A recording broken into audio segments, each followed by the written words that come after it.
First, I'll introduce Ellison Anne. Ellison Anne Williams is a mathematician and a former U.S. National Security Agency senior researcher, worked at the NSA for over a decade, is now founder and CEO of a company called Enveil, which makes a very special form of encryption that helps solve a very big problem for banks, multinationals, government agencies. We'll get into it a little bit, kind of what exactly that technology does. Jessica Figueras is also CEO of a company called Pionen. That company makes technology that helps especially UK critical infrastructure operators conduct cyber assessments. These are the assessments that help companies evaluate whether they're meeting certain cybersecurity benchmarks and whether they are kind of meeting basic guidelines for cybersecurity. So Jessica, I think I want to start with you first. One of the themes that I've been exploring a lot in my reporting, especially with regard to major breaches, we see lots of ransomware breaches, we see lots of data breaches, lots of hacking attacks, lots of extortion, things like that. One thing that has surprised me a lot in the reporting is that you have many large companies, otherwise well-funded companies, good cybersecurity staff. These are smart companies with smart people, essentially kind of losing control of their data, losing control of their IT systems, and otherwise having vulnerabilities that you would expect them not to have. Your company, as I mentioned, Pionen, does cybersecurity assessments or helps companies do cybersecurity assessments. What can you tell the audience about why we're seeing so many otherwise sophisticated, large, well-resourced companies suffer from vulnerabilities that make them vulnerable to hacks that you might otherwise not expect them to have? Well, I guess in a word, it's legacy, right? I mean, these are by definition the largest, most complex organisations, typically been around for many years, and they've accumulated layers of legacy technology, kind of like sediment, it's a bit like archaeological layers,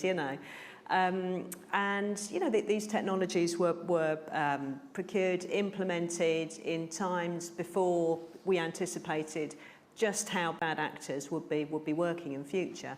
So vulnerabilities accumulate, and there's a huge issue around, I guess, opacity. There's a lack of transparency sometimes about what is out there and what are the kind of risks inherent. There are issues in some sectors with equipment which is very old, maybe physically very, very difficult to patch, maybe out of support in some cases. Things which were implemented in ways that only, very sort of small numbers of people really understand. You get a lack of skills. So that whole set of issues around legacy technologies is pretty much the same set of issues we're dealing with cybersecurity. And yes, these are well-funded organisations in many cases, and simply keeping up with the speed of remediation required is really, really hard. It's slow. So, take the British Library as an example. We talk about the attack on the British Library, primarily because not just because it was very shocking in the scale of disruption, but also because they've been incredibly transparent about it, which has really helped everybody to kind of learn. In the case of the British Library, the vulnerability, which ended up being the way in which the hackers got access, was known to the team there. And they knew it was a vulnerability. They knew that they needed to fix it. They had decided to fix it. They had put aside budget. The project was due to start in May, and the attack happened in October. That's just really unfortunate, So we're in a situation now, I think, where, we're starting to talk about cyber resilience rather than just cyber security. And what that means is we're in a world where, unfortunately, we have to think, when, not if. And if we're thinking when, not if, the question is, can we recover from this? The reason I like that, I'm glad you brought up the British Library example, because a lot of my job has turned into covering ransomware and cyber extortion. It didn't used to be that way. I covered a lot of espionage and things like that, but now we cover a lot of ransomware. And there's so much victim shaming that happens online where a vulnerability will be disclosed. Let's say it's in an edged appliance, like a Citrix appliance or Fortinet or something else. Vulnerability will be disclosed. Weeks or months later, an organization like the British Library will get hacked, and immediately there's victim shaming online. The vulnerability was known, you should have patched, and I've become very interested lately in talking with companies like you're describing with the British Library, where they were aware of the vulnerability. They had a plan to patch the vulnerability.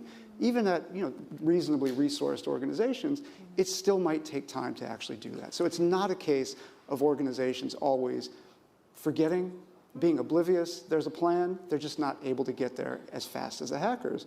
I was in a conference in Denmark recently and talked to an energy company that got breached the same way. Very similar story. So when you're working with companies and you're helping them do their cybersecurity assessments, you mentioned something interesting, which is that a big part of your technology is automating all of the things that would slow down that process. So kind of trying to close the gap between maybe it's 3 months to fix, now we can close it to maybe a month and a half. Describe for the audience a little bit about just the amount of paperwork, kind of the really boring administrative stuff that can delay fixing a vulnerability or delay kind of becoming more cyber secure. Yeah, I mean, it's a double-edged sword, right? Regulation in this space is really starting to step up. So now what we see is more and more sectors are being brought into the sphere of where they're having to, their cybersecurity programs need to meet the requirements of particular regulations. So whether that's in the EU, for example, DORA is going to be a big one. The NIS2 regime here in the UK, we have NIS. We're moving towards something which looks very much like NIS2. Now, what all of these regimes do is they set up a requirement to kind of measure and benchmark your cybersecurity programs against some kind of standard. And what that means is assessments, and a lot of them. We already have this, for example, with GDPR, where organisations, larger, more complex ones, are starting to get now into a pattern, a routine of year-round being in assessment mode.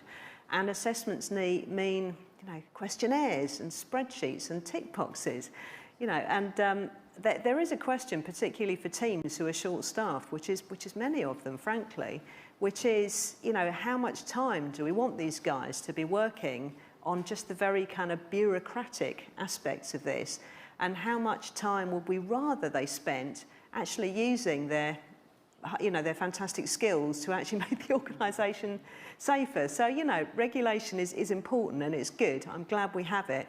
But yeah, we do need to think about how we reduce that burden, so we're not slowing the organisations down. And to give a specific that Jessica gave me earlier is that you'll have organizations where these cybersecurity assessments can be very thorough, they can be very useful, but simply figuring out who to send the spreadsheet to, all of the different stakeholders that need to see the spreadsheet, and all of the different staffers who need to populate the spreadsheet. All of these are factors that can slow down an organization potentially from fixing key vulnerabilities, which then leads to, in many cases, the breaches that we see where the vulnerabilities may have been known for weeks or months or longer. So you have this kind of tension between more cybersecurity assessments. Those are typically considered a very good thing. However, kind of the administrative burden of actually enacting these things can be quite burdensome. And Ellison Anne, I wanted to turn to you as well. As I mentioned, you're a former security researcher with the National Security Agency. We met a few years ago when you were just starting out this company, Enveil. I think the easiest way to describe kind of what you do is that you make a very special form of encryption that solves a very big problem for banks, multinationals, government agencies. And the way I understand it, correct me if I'm wrong, but when you have data sets in multiple places, so any big bank, any multinational, any government agency will have data sets in many different places. Some of those places are abroad. So a big bank might have data sets about their users all over the world. And increasingly, and this was a very interesting part of some of our earlier conversations, those data sets will be subject to very strict privacy and localization rules. So say, for example, and Ellison Anne provided me this example, say you're a bank that has operations in the UK and in Singapore. Well, if Singapore has very strict privacy rules, it's going to be very hard, if not impossible, to ask questions and kind of transfer data easily back and forth. The way this relates to the conference and the theme of trust in technology is if you are a cyber criminal or you are a money launderer or you are any kind of online criminal, you're taking advantage of the fact that the bank has blind spots in multiple parts of its organizations because of these privacy and security laws, kind of an unintended effect of some of these laws. Can you talk a little bit about how your technology works to help kind of expose some of those blind spots and help large organizations cross over and use their data, which is actually very secure? This is the other end of the spectrum. Organizations that have secured their data very, very well, but they might not be able to access it or use it in the way that might help them track down cyber criminals, track down money launderers, and folks like that. For sure. So privacy-enhancing technologies is the area. So privacy-enhancing technologies enable organizations to use data where it is and as it is in a secure and private way across boundaries and across silos. And those boundaries and silos take many, many different forms depending on, as you just pointed out, the vertical and the use case. So in the example that you just gave, the boundaries and silos of data were actually operating jurisdictions within the same global financial services organization. And all of those different jurisdictions have to abide by a very heterogeneous regulatory data residency landscape. So it makes it very, very difficult in practice to ask questions such as, I'm banking the Singaporean entity in Singapore. I'm watching them for questionable activity. Do you, the UK, know anything about this Singaporean entity? Are you perhaps banking them? So that's a very difficult thing to do for all the reasons that you mentioned. And then privacy-enhancing technologies come in, a key pillar of which is that special type of encryption called homomorphic encryption that allows you to now ask that question in an encrypted, secure, and private way. So I can take that question for, are you making the Singaporean entity? I can encrypt it in Singapore in the form of an encrypted search. I can send it to you in the UK. And then because it processes there over the data you're making available to it, without ever being decrypted, producing the encrypted results come back, I can now get the answers to that question, those insights back from the UK in a matter of seconds without ever exposing any Singaporean information outside of Singapore. So really transformational from that perspective, but that could be applied across banks, for example, in any kind of situation for anti-money laundering, for fraud, et cetera, really catching those criminals. Because of course, if you've got a blind spot, if you've got a silo around your data and you cannot see out of it, whether that silo is an operating jurisdiction, whether it's a department within the organization, whether it's the entire organization, then of course the money launderers and the folks that are trying to do bad things are going to learn exactly where your boundaries are and then work around them. So privacy-enhancing technologies can help you connect those dots in a secure and private way. I think that's great. And one of the reasons I wanted you to talk with the audience is that we didn't used to have as much cybercrime because it was harder to move money around. So we see ransomware now. Ransomware doesn't exist without digital currencies, offshore accounts, kind of like the opacity of some parts of the financial system enables cybercrime, whether it's fraud, ransomware, hacking.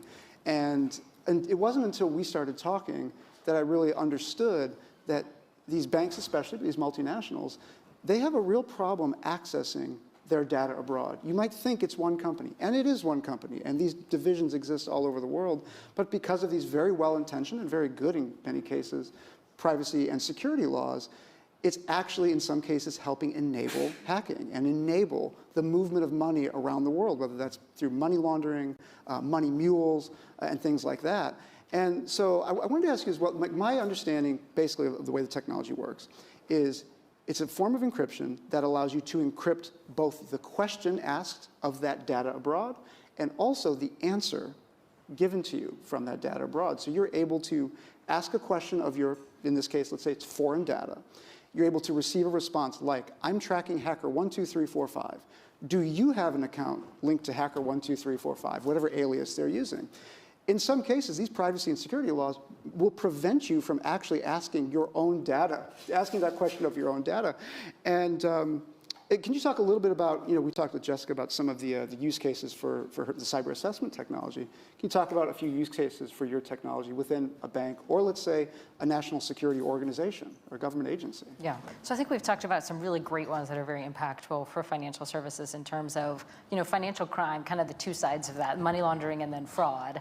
And that takes so many dimensions, right? We talked about search. That's certainly one way you can pull insights and use data. But you can also just take a list of very sensitive types of indicators. So a list of maybe those Singaporean entities, if we pull that thread a little bit more, that you want to know, hey, do they open an account anywhere else within my own bank? I want to know about that and be alerted on it. You can take that list, and then with PETs, privacy-enhancing technologies, or homomorphic encryption, as you talked about, you can encrypt that list, and then you can park it out in your other operating jurisdictions within your bank.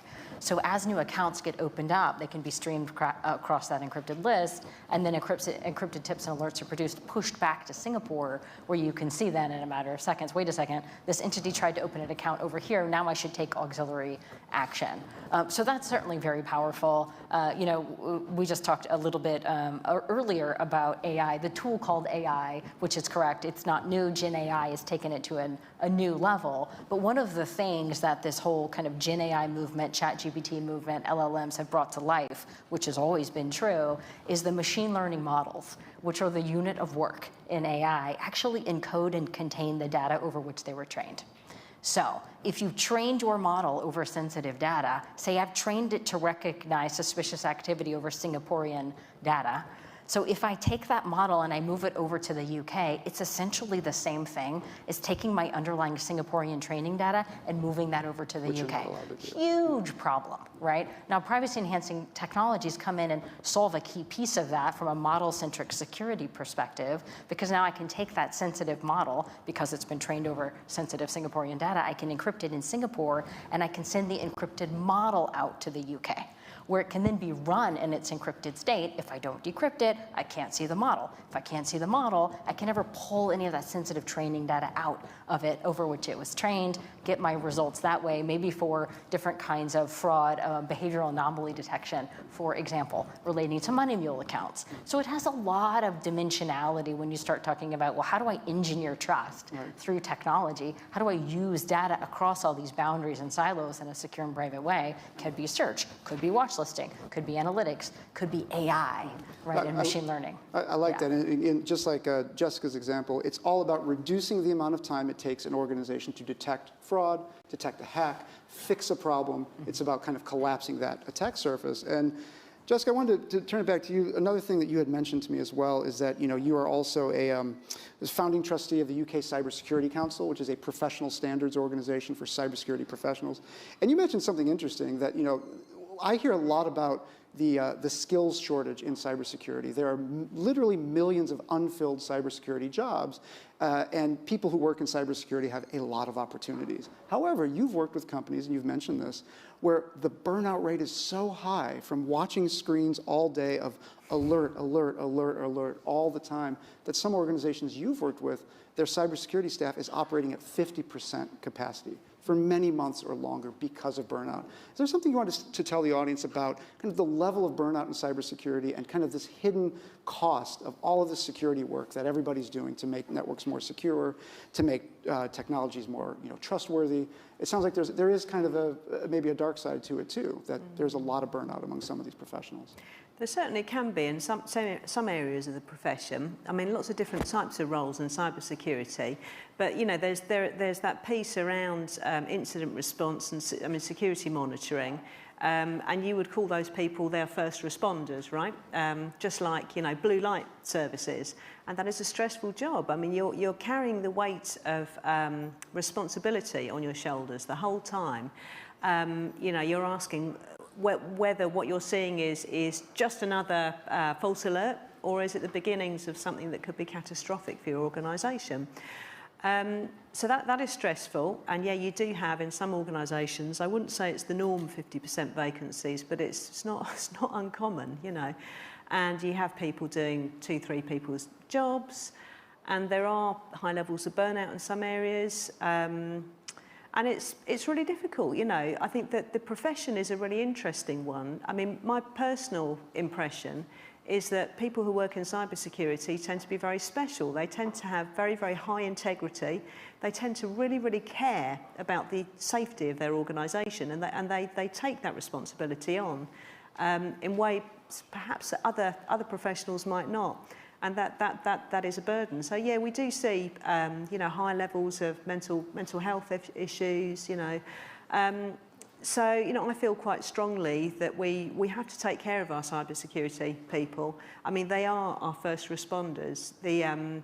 Our national security literally lies on their shoulders, right? And I think there's a piece around security culture, which I think is starting to become a bit more, awareness of this piece is starting to grow. I would like it to go much further. Organisations need to understand that it's not just the responsibility of the cybersecurity teams to keep us all safe, because frankly, the problems that led to us getting to where we are today, you know, they weren't created by cybersecurity people. They were created by businesses just doing what businesses do, you know, growing and building new things in a not particularly kind of planned way. And you do often see this issue where the business makes a decision which has a cybersecurity implication, which is not really thought through, often not really much kind of conscious of it. And then something goes wrong and we're suddenly turning around and saying to our cybersecurity teams, oh, what happened there? You know, well, you guys didn't do your job, did you? And, you know, there's a blame culture. It's, you know, we don't talk about it much. We should. Like you said earlier, shame and blame, that happens way too much.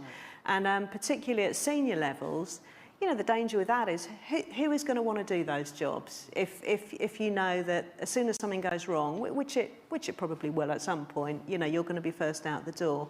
We cannot keep our organisation safe in that way. There's a lot of people. It's true. Yeah, so I think, you know, we need to build this kind of this partnership, this joint sense of responsibility. So yeah, look after our cybersecurity people. Terrific. We're almost out of time, but I do want to ask one last question to both of you. Where are we at in terms of our fight against the hackers? Are we winning? Are we losing? Are we in the middle? The cybersecurity industry has never been bigger than it is now, but it feels like we're also seeing more breaches than ever. We only have about 10 seconds left, but Ellison Anne, maybe I'll throw it to you first. We're losing. It's going to always be a cat and mouse game. Jessica, what do you think? Yeah, so, same. You know, they win some, we win some. Let's just keep going, keep fighting, keep learning. Terrific. Well, Ellison and Jessica, thank you so much for being here. Thank you so much for taking some time on our panel. With that, the main conference is about to start. Thank you to everybody for coming to the conference and for coming to this panel. We really appreciate it. We've got a great lineup today. We've got the CEOs of ASML, the CEO of ARM, and so many other great guests. So we hope you'll join us upstairs as well. So thank you guys very much, and thank you for being on the panel.